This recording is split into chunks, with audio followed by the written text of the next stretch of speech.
Assalamualaikum warahmatullahi wabarakatuh. Saya Maudiafi Alvinda. Di sini saya akan menjelaskan tentang PIO atau pelayanan informasi obat. Di sini saya bersama teman saya Nazomi.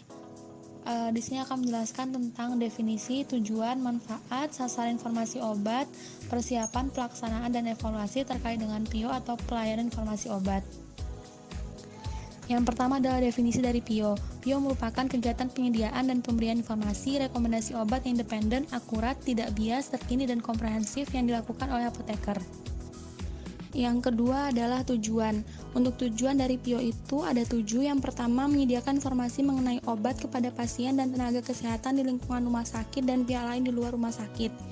Yang kedua, menyediakan informasi untuk membuat kebijakan yang berhubungan dengan obat atau sediaan farmasi, alat kesehatan, dan bahan medis habis pakai, terutama bagi tim farmasi dan terapi. Yang ketiga, menunjang penggunaan obat yang nasional. Yang keempat, membuat kajian obat secara rutin sebagai acuan penyusunan formularium rumah sakit. Yang kelima, membuat kajian obat untuk uji klinik di rumah sakit. Yang keenam, mendorong penggunaan obat yang aman dengan meminimalkan efek yang merugikan. Dan yang terakhir ada mendorong penggunaan obat yang efektif dengan tercapainya tujuan terapi secara optimal serta efektivitas biaya.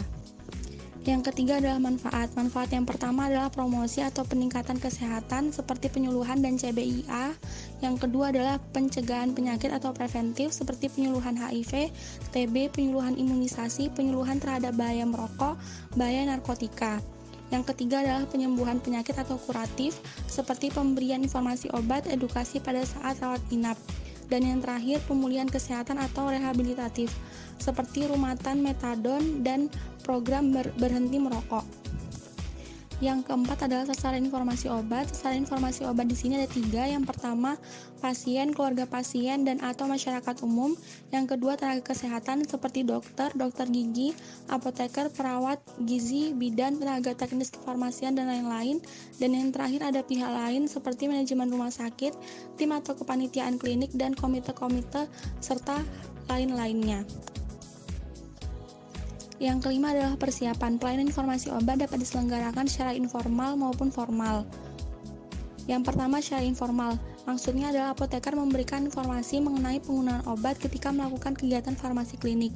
Contohnya adalah ketika melakukan pemantauan terapi obat di ruang rawat. Apoteker menjawab pertanyaan dari perawat mengenai waktu pemberian obat.